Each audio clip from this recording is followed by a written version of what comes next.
अस्सलाम वालेकुम एवरीवन। उम्मीद करता हूँ कि आप ठीक ठाक होंगे। बायोलॉजी के अपने लेक्चर को स्टार्ट करते हैं हम।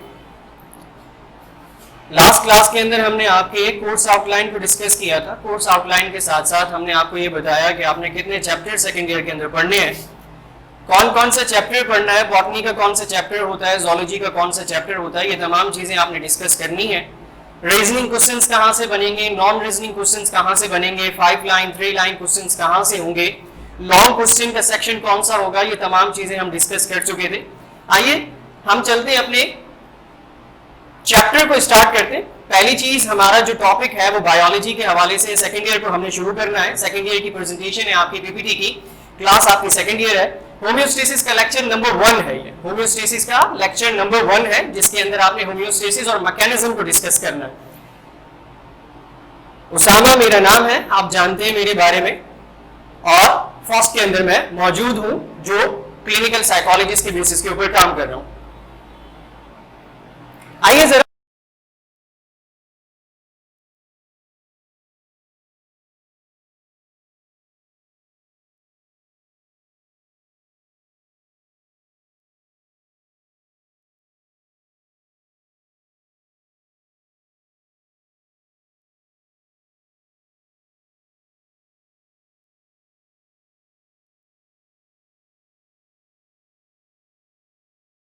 छोटी सी ग्लॉसरी पर हम बात करते हैं कि होम्योस्टेसिस क्या है। हमने इस चैप्टर के अंदर इस होम्योस्टेसिस को देखना है। लास्ट क्लास के अंदर हमने आपको ये बताया था कि होम्योस्टेसिस एक बैलेंसिंग पुली की तरह से होता है। आपके बॉडी का इंटरनल एनवायरनमेंट को कांस्टेंट कंडीशन में रखना होम्योस्टेसिस कहलाता है। हम इसकी डेफिनेशन जो किताब के हवाले से है या डिफरेंट ऑथर्स ने जो डेफिनेशन दी है उसको भी डिस्कस करेंगे। तो पहली चीज कि होम्योस्टेसिस होता क्या है, फिर होम्योस्टेसिस के मैकेनिज्म पर हम बात करेंगे कि वो मैकेनिज्म जो कि आपकी बॉडी को कूल डाउन कर सकते हैं जब आपकी बॉडी हॉट कंडीशन के अंदर या हॉट क्लाइमेट के अंदर या एवापोरेटिंग कंडीशन के अंदर मौजूद हो। स्वेटिंग क्या होगा, कैसे इसका अमल दखल होगा, किसके ऊपर, होम्योस्टेसिस पर, ऑस्मो रेगुलेशन के ऊपर, आपकी बॉडी के ऊपर, वैसोडाइलेशन कैसे आपकी बॉडी को कूल डाउन करेगा। देन हम रिसेप्टर्स पढ़ेंगे जिसके अंदर आपकी बॉडी के तमाम वो रिसेप्टर्स को पढ़ा जाएगा जिसके अंदर आपके सेंस ऑर्गन शामिल है। तमाम के तमाम सेंस ऑर्गन, आप जानते हैं कि सेंस ऑर्गन कितने हैं, 5 तरह के सेंस ऑर्गन होते हैं जिससे आप देखते हैं, चखते हैं, ठीक है जी। इसी तरीके से आप सुनते हैं, आप टच करते हैं, आप स्मेल करते हैं, ये तमाम आपके सेंस ऑर्गन है। ये रिलेट करते हैं आपके स्टिमुलस से। स्टिमुलस उस जरिए को कहते हैं जिसके इन्हिसार के ऊपर आकर आपका होम्योस्टेसिस बैलेंस होगा। मिसाल के तौर पर आपको ये पता चला कि जब आपकी स्किन किसी हॉट कंडीशन या हॉट टेम्परेचर या फिर हॉट थिंग पर जाकर लगी, मिसाल के तौर पर आपके घर के अंदर एक बाउल पड़ा हुआ है जिसके अंदर बहुत गरम गरम सालन मौजूद है, आपने उसे टच किया, आपकी स्किन जो रिसेप्टर है उसने फौरन के फौरन ये इजाजत दी आपको, आपके सेंट्रल नर्वस सिस्टम तक मैसेज को पहुंचाया उसने, और ये आपसे कहा कि जनाब आपके रिसेप्टर ने जो टच किया है, जो महसूस किया है, सेंट्रल नर्वस सिस्टम, आपका ब्रेन और स्पाइनल कॉर्ड इसकी इजाजत दे रहा है कि आप फौरन छोड़ दो। आप फौरन के फौरन इफेक्टिव जो चोट लगी आपको या गर्म लगा, आप फौरन के फौरन छोड़ देते हो। इसी तरीके से आपको कोई अच्छी स्मेल आ रही है, कोई बुरी स्मेल आ रही है, आप बॉडी का बैलेंस कैसे करोगे, वो तमाम रिसेप्टर्स हम डिस्कस करेंगे किसमें रहकर, होम्योस्टेसिस में रहकर या बैलेंसिंग ऑफ द बॉडी पुली के अंदर रहकर हम बात करेंगे। फिजियोलॉजिकल फैक्टर्स पर बात करेंगे कि टेम्परेचर कैसे जरूरी है, अगर टेम्परेचर इंक्रीज कर जाए तो बॉडी होम्योस्टेसिस कैसे करेगी, अगर बॉडी का टेम्परेचर डिक्रीज कर जाए तो होम्योस्टेसिस क्या करेगी। डिफरेंट एनिमल्स हॉट क्लाइमेट में क्या करते हैं, डिफरेंट एनिमल्स कोल्ड क्लाइमेट में क्या करते हैं। इसी तरीके से आप भी लार्जर एनिमल्स के अंदर शामिल है। लार्जर एनिमल्स से मुराद ये मॉडिफाई एनिमल्स में शामिल है। आपके भी बारे में डिस्कस किया जाएगा कि आपको गर्मी लग रही है तो आप क्या करोगे, आपको सर्दी लग रही है तो आप क्या करोगे। डिफरेंट एनिमल्स काऊ बफेलोज जो होते हैं वो क्या करते हैं, ये तमाम चीजें आप पढ़ेंगे इसके अंदर। आगे आइए इंपॉर्टेंस के बारे में पढ़ेंगे कि होम्योस्टेसिस की इंपॉर्टेंस क्या क्या हो सकती है। टेम्परेचर राइज करेगा, जब टेम्परेचर राइज करेगा तो उस वक्त उसकी इंपॉर्टेंस क्या होगी, टेम्परेचर डिक्रीज करेगा तो इंपॉर्टेंस क्या होगी। इसी तरीके से एवापोरेट होगा स्वेटिंग आपका तो उसकी इंपॉर्टेंस क्या होगी, नेगेटिव पॉजिटिव फीडबैक मैकेनिज्म के एतबार से आप बात करोगे ताकि आपकी बॉडी कोई रिस्पॉन्स प्रोड्यूस कर सके with the help of stimuli. आइए आगे चलते हैं, हम स्टार्ट करते हैं। होम्योस्टेसिस के बारे में जानने के लिए याद रखिए कि body cell work best if they have the correct. Homeostasis के बारे में जानने के लिए याद रखिए कि body cell work best if they have the correct number one temperature। याद रखिए कि आपके बॉडी का टेम्परेचर कांस्टेंट फॉर्म के अंदर होता है जो 37 डिग्री सेंटीग्रेड के हवाले से होता है। इस बात को याद रखिए, लेकिन ये अप्रोक्सीमेटली होता है। क्या होता है, अप्रोक्सीमेटली होता है।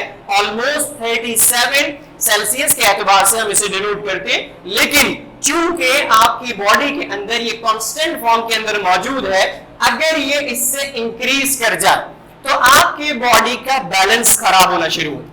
जैसे ही आपके बॉडी का बैलेंस खराब होना शुरू होता है व्हिच कॉजेस फीवर, पैरेक्सिया जिसे कहा जाता है बायोलॉजिकल टर्म के अंदर, आपको फीवर कॉज हो जाएगा। ये जरा सा इससे इंक्रीज करा आपको फीवर कॉज हो जाएगा। तो आपकी बॉडी उस वक्त तक सही तरह से आपके बॉडी के सेल फंक्शन को परफॉर्म कर सकते हैं जब तक उसका टेम्परेचर इस तक मौजूद है। अगर इससे कम हो जाए तो क्या होगा, जब इससे कम होगा, मिसाल के तौर पर 37 डिग्री सेंटीग्रेड से अगर आपका टेम्परेचर नीचे जा रहा है विच मीन्स कि आपके बॉडी के सेल के अंदर जो प्रोटीन है वो डीनेचर्ड हो रहा। डीनेचर्ड का क्या मतलब है, डीनेचर्ड का मतलब ये होता है कि आपकी बॉडी के अंदर, याद रखिए कि हर बॉडी सेल के अंदर आप ये जानते हैं कि सेल से टिश्यू बनते हैं, टिश्यू से ऑर्गन बनता है, ऑर्गेनिज्म बनता है, इसीलिए सेल की फंक्शनिंग के लिए प्रोटीन का होना जरूरी है। जब इस सेल का बिल्डिंग ब्लॉक जो कि प्रोटीन है वही काम करना छोड़ दे तो आपकी बॉडी सरवाइव करना छोड़ देगी। एक सेल इसने काम छोड़ा which means एक टिश्यू ने काम छोड़ा, टिश्यू ने काम छोड़ा तो which means ऑर्गन ने काम छोड़ा। सपोज आपको क्या हो सकता है, आपको हो सकता है कि आपकी हार्ट बीट इतनी इंक्रीज कर जाए या बहुत ही ज्यादा डिक्रीज कर जाए जिसकी वजह से आपके फंक्शन खत्म हो जाए। आपका वाटर लेवल, याद रखिए कि जब आप होम्योस्टेसिस को पढ़ते हैं तो उसके अंदर वाटर लेवल इंक्रीज करना और डिक्रीज करना दोनों तरीके से शामिल। कैसे, वाटर लेवल आपकी बॉडी के अंदर, आप सब जानते हैं कि आपकी बॉडी 70% अपने अंदर क्या रखती है, 70% वाटर को रखती है। अब इसके अंदर डिफरेंट ब्रांचेस हैं, हम उसे डिस्कस नहीं कर रहे कि वो 70% के अंदर कितना परसेंट कौन सी चीज है, कितनी परसेंट कौन सी चीज है। जब हम डीपली प्रोसेस को पढ़ेंगे, और फर्स्ट ईयर में भी आप पढ़कर आए वाटर को, चैप्टर नंबर 2 के अंदर बायोमोलिक्यूल्स के अंदर पढ़कर आए, तो वाटर लेवल जो आपकी बॉडी के अंदर है, मिसाल के तौर पर जब आपको गर्मी लग रही है तो आपको स्वेटिंग हो रही है, स्वेटिंग होगी तो आपके बॉडी के अंदर से जो वाटर और मिनरल्स हैं वो स्वेटिंग के थ्रू बाहर निकल रहे हैं। जब स्वेटिंग के थ्रू बाहर निकल रहे हैं, इसीलिए बहुत ज्यादा गर्मी के अंदर होता क्या है, डिहाइड्रेशन हो जाती है। आपको बहुत ज्यादा वाटर इनटेक करने की बहुत ज्यादा प्यास लगती है, इनटेक ऑफ वाटर आपका इंक्रीज कर जाता है। क्यों? क्योंकि आपका वाटर लेवल डिसबैलेंस हो जाता है, बैलेंसिंग पोजीशन के अंदर नहीं होता, जिसकी वजह से आपका ये प्रोसेस जो बैलेंसिंग फॉर्म को रखता है इंटरनल कंडीशन में आपकी एनवायरनमेंट के एतबार से वो खराब हो जाता है। तो इसीलिए आपको बाहर से वाटर की जरूरत पड़ती है। अब एक आपसे छोटी सी बात कि वाटर इंक्रीज हो जाए बहुत ज्यादा, मिसाल के तौर पर मैं आपसे ये कहता हूं कि एक सेल ये मौजूद है, इसके अंदर वाटर मौजूद है। अब अगर इसमें वाटर आए जा रहा है तो ये सेल क्या हो जाएगा, ये सेल अपनी शक्ल से ज्यादा बड़ा हो जाएगा। ये टर्म आपने पढ़ी है, एक कहलाता है प्लाज्मोलाइज। अगर ये श्रिंकेज हो जाए, अगर ये श्रिंकेज होगा तो इसका सारा पानी बाहर निकल आएगा, सारा पानी बाहर निकल आया तो डिहाइड्रेशन हो गई, डिहाइड्रेशन हुई विच मीन्स कि आपकी बॉडी ने फंक्शन को थोड़े वक्त के लिए छोड़ दिया। और अगर उसमें बहुत ज्यादा पानी इंटेक कर दिया तो उसे क्या कहते हैं आप, उसे आप कहते हैं कि उसका प्रोटोप्लाज्म जो होगा वो प्रोटोप्लाज्म स्वेलिंग हो जाएगा। फूल जाएगा, और फूलने की वजह से क्या होगा कि वो एक वक्त आएगा उस सेल को रप्चर कर देगा। सेल को रप्चर करने की वजह से होता क्या है कि उस फंक्शन को परफॉर्म करना आसान नहीं होता जो आपकी बॉडी के सेल फंक्शन परफॉर्म कर रहे होते। नेक्स्ट आइए ग्लूकोज लेवल। अगर हम बात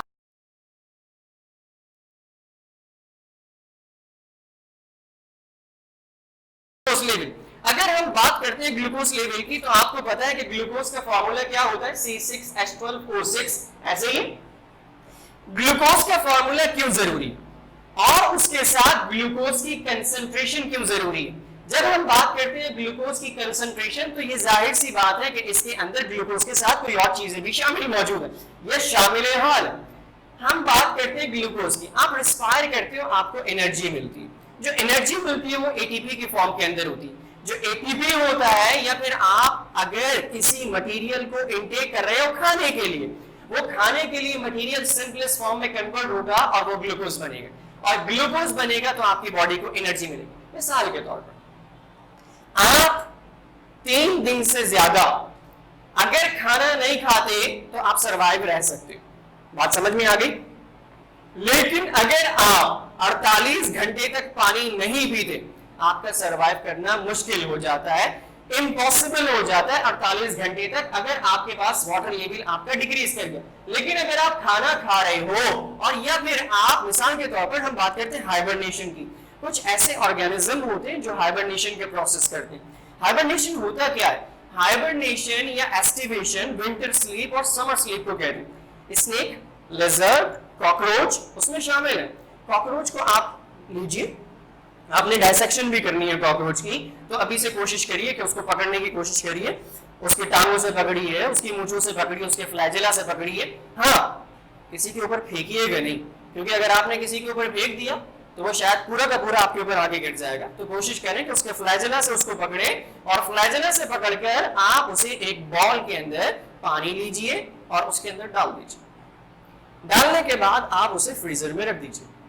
जब आप फ्रीजर में रख देंगे तो वो फ्रीज हो जाएगा। कॉकरोच फ्रीज हो गया, खाना नहीं है, हाँ, निकाल के आप सेफों में ना लगाइएगा, उसे निकालिए। जब वो बर्फ बना होगा उस वक्त वो उसके अंदर हाइबरनेशन प्रोसेस में होगा, विच मीन्स कि वो स्लीपिंग कंडीशन में होगा।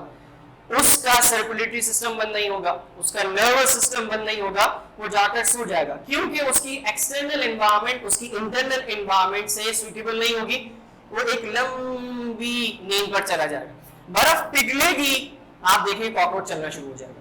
जब तक बर्फ होगी कॉकरोच उसमें जम रहेगा और डेड फॉर्म में आपको नजर आ रहा होगा, लेकिन वो डेड फॉर्म के अंदर नहीं होगा। स्नेक, आप जितने भी स्नेक देखें, स्नेक क्या करता है, एक वक्त में 1 हफ्ते का भी खा सकता है, 1 महीने का भी खा सकता है। एनाकोंडा आप जानते हैं, एनाकोंडा को अगर आप देखें तो एक बफेलो को भी खा सकता है, बफेलो के बच्चे को भी खा सकता है, काऊ को भी खा सकता है, शीप को भी खा सकता है।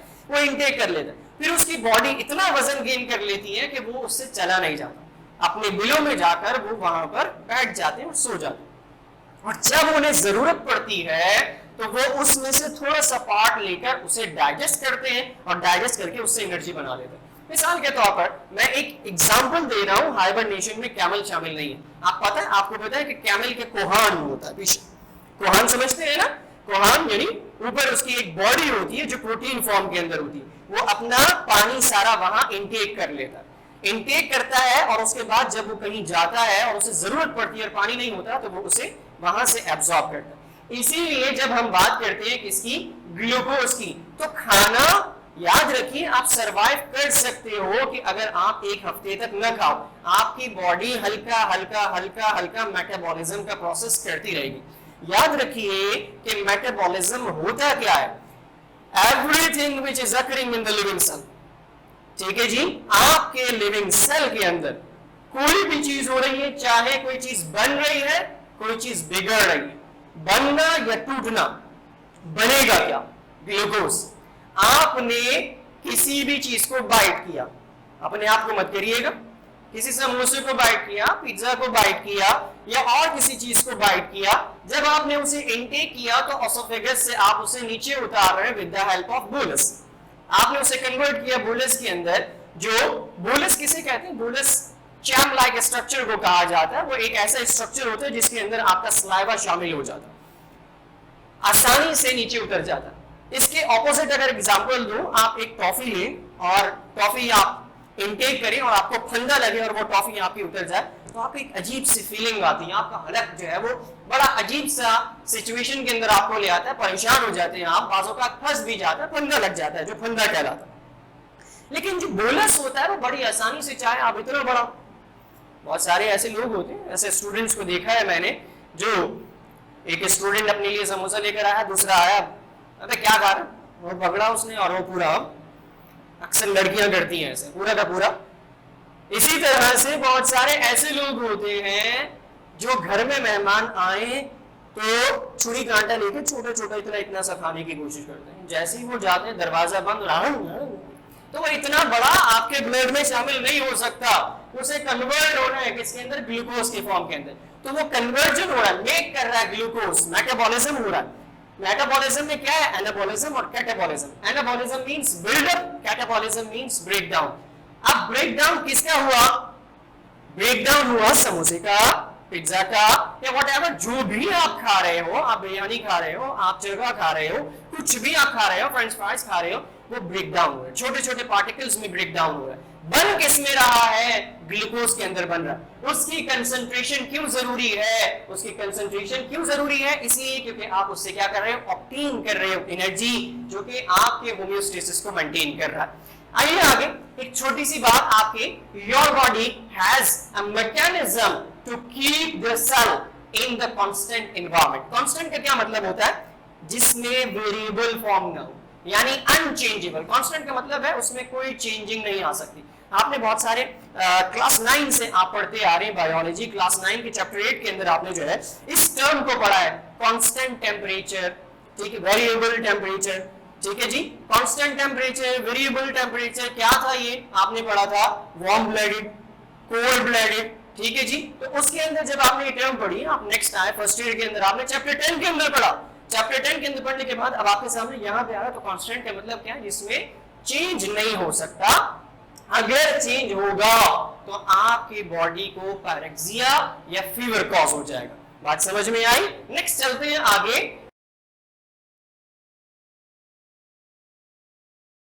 आगे चल के हम देखते हैं, देखिए आगे चल के हम देखते हैं, देखिए छोटी छोटी सी बातें याद रखिए।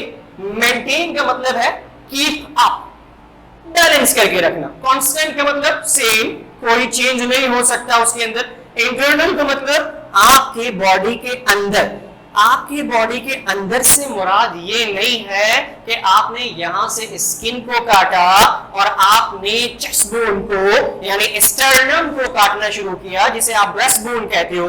आपने इसे काट दिया और आपने देखा भाई उसके अंदर आपको हार्ट नजर आ रहा है, लंग्स नजर आ रहे हैं। ये इंटरनल जरूर है, लेकिन जो हम बैलेंसिंग होम्योस्टेसिस की बात कर रहे हैं उसके अंदर इंटरनल का मतलब सेल के अंदर, एक सेल के अंदर, जिसे उर्दू में यकल्बिया कहा जाता है।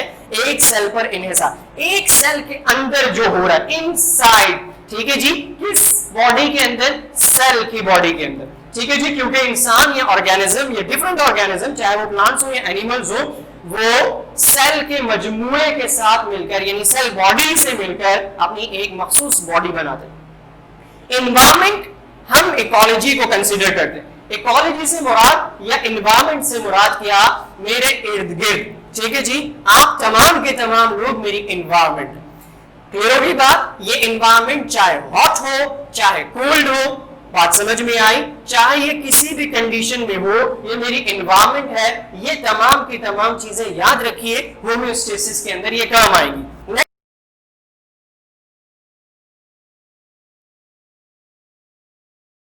बच्चों, हमने एक होम्योस्टेसिस की जर्नल डेफिनेशन को डिस्कस किया शुरू में। अब आते हैं आपकी किताब के हवाले से। आपकी किताब क्या कहती है, maintenance of a constant environment. मैंने आपसे क्या कहा कि आपकी बॉडी के अंदर का भी एनवायरनमेंट है। एक बॉडी के अंदर का एनवायरनमेंट होता है, एक बॉडी के बाहर का एनवायरनमेंट होता है। बॉडी के बाहर का एनवायरनमेंट आपके बॉडी के अंदर के एनवायरनमेंट के साथ कॉन्फ्लिक्ट करता है। याद रखिए कि आपकी बॉडी के अंदर का टेम्परेचर अगर इंक्रीज करेगा तो आपके लिए तमाम की तमाम सर्वाइवल के लिए मुश्किल हो जाएगा। इसीलिए कहता है maintenance of a constant environment in the body is called homeostasis. Simple सी बात कि आपके बॉडी का बैलेंस को बरकरार रखना, चाहे वो नीचे हो या ऊपर हो, उसको बैलेंसिंग पोजीशन के अंदर अगर आप ले आते हो, चाहे वाटर को इनटेक करके, चाहे ग्लूकोज को इनटेक करके, या फिर आप डिफरेंट मटेरियल्स को इनटेक करके न्यूट्रिएंट्स की फॉर्म में न्यूट्रिशनल प्रोसेस में रहकर, हम उसे क्या कहते हैं? होमियोस्टेसिस कहते हैं।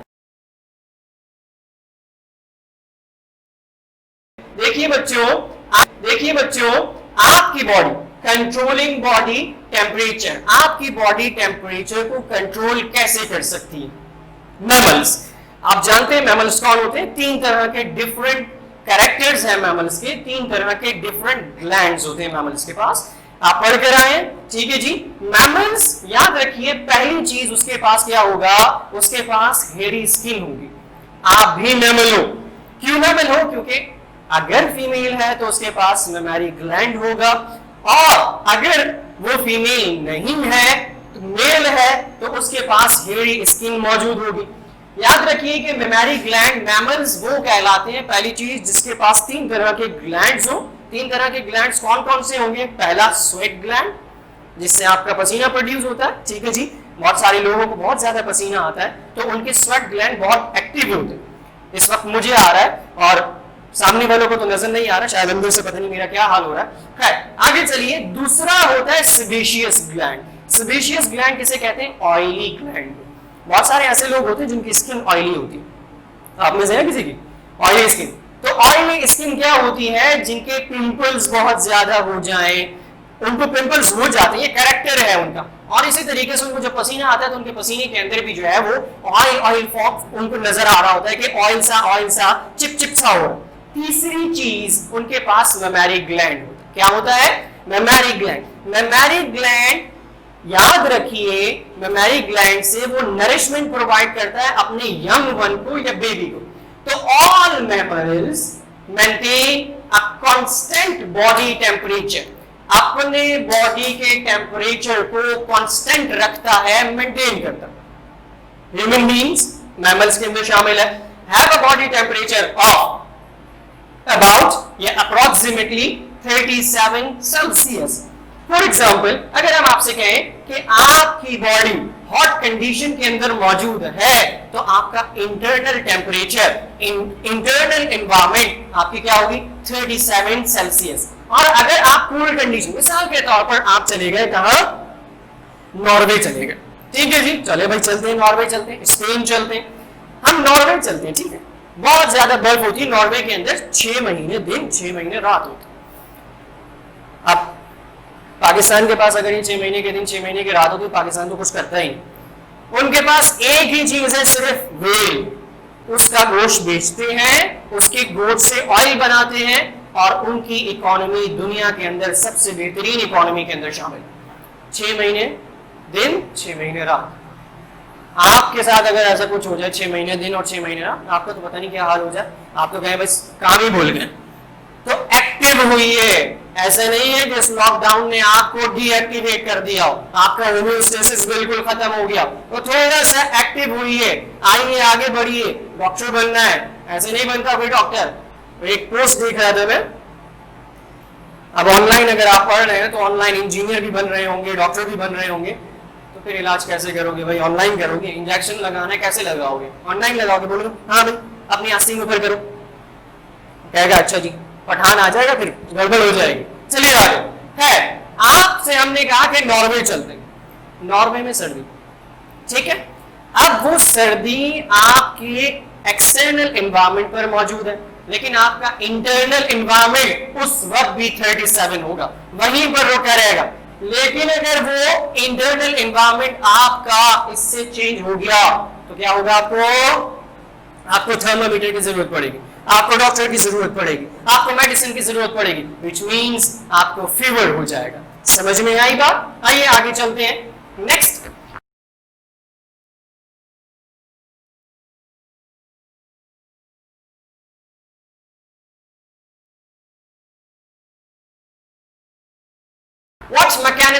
what mechanism are there to cool the body down? ऐसे कौन से मैकेनिज्म हैं जो आपके बॉडी को कूल डाउन कर सकते हैं? पहली चीज स्वेटिंग। स्वेटिंग होता क्या है? पसीने का आना।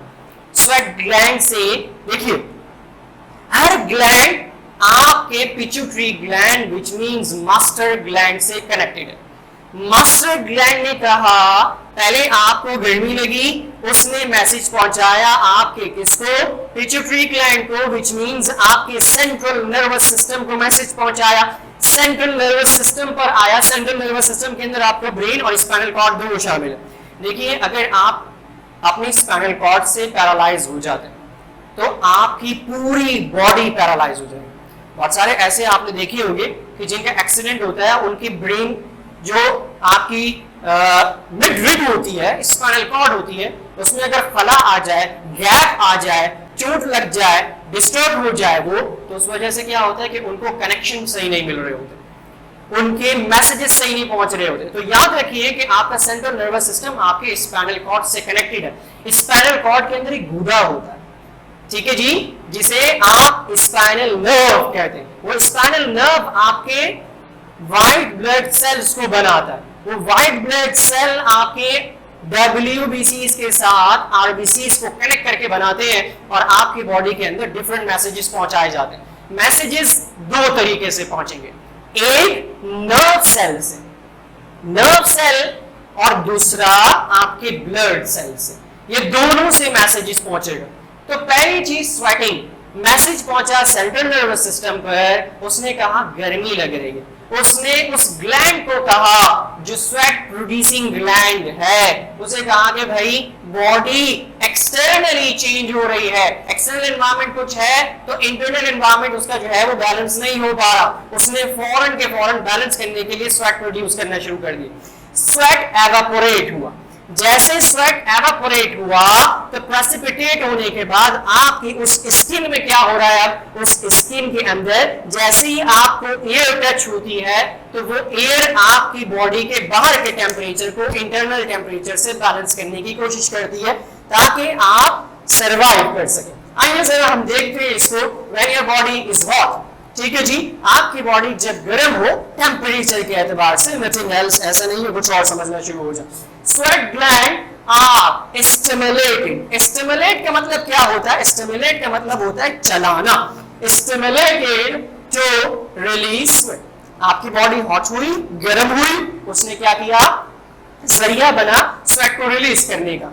The liquid sweat turn into gas. कैसे गैस के अंदर? एवापोरेशन के प्रोसेस आपने पढ़ा, केमिस्ट्री के अंदर आपने पढ़ा है, ठीक है जी। देन जब वो एवापोरेट्स होता है, to do this it needs heat. क्या करती है? हीट बर्न होती। हीट बर्न कैसे हुई? आपका मेटाबॉलिज्म, जो आपने खाया हुआ था, उस एनर्जी की वजह से आपको स्वेट आया। स्वेट आया तो एनर्जी बर्न। अब जो एनर्जी बर्न हुई है, it gets that heat from your skin. अब वो स्किन के अंदर से आपकी जो हीट है उसको बैलेंस करने की कोशिश कर रही है। किस लिए? To cool the body down. आगे आइए, as your skin loses heat, it cools down. जब वो रिलीज करती है, हीट को रिलीज करती है, तो आपकी बॉडी क्या हो जाती है? कूल डाउन हो जाती है। एंकर की बॉडी क्या हुई? कूल डाउन हुई जब हीट रिलीज हुआ। तो याद रखिए कि आपकी बॉडी को मेंटेन करने के लिए उसने कूल डाउन किया। किसने? स्वेटिंग ने। तो पहली चीज आपने पढ़ ली मैकेनिज्म के अंदर, आपकी बॉडी कैसे कूल डाउन हो रही है? आपकी बॉडी ऐसे कूल डाउन हो रही है कि स्वेट प्रोड्यूस हो रहा है। अब इसका मतलब हरगिज ये नहीं है कि आपको गुस्सा आ रहा है तो आपको पसीना आ जाएगा तो आप कूल डाउन हो जाएंगे। नहीं जनाब, उसके लिए कुछ और आपको थेरेपीज करनी पड़ेगी। इस लेक्चर को हम यहीं तक रखते हैं। नेक्स्ट लेक्चर को हम यहाँ से आगे लेकर चलेंगे। हो आपको चीजें समझ में आई होंगी, और जो चीज ना समझ में आए तो उसे पूछिएगा, डिस्कस करिएगा। आज यहीं तक रखते हैं, नेक्स्ट क्लास में इसको आगे लेकर चलेंगे। Thank you.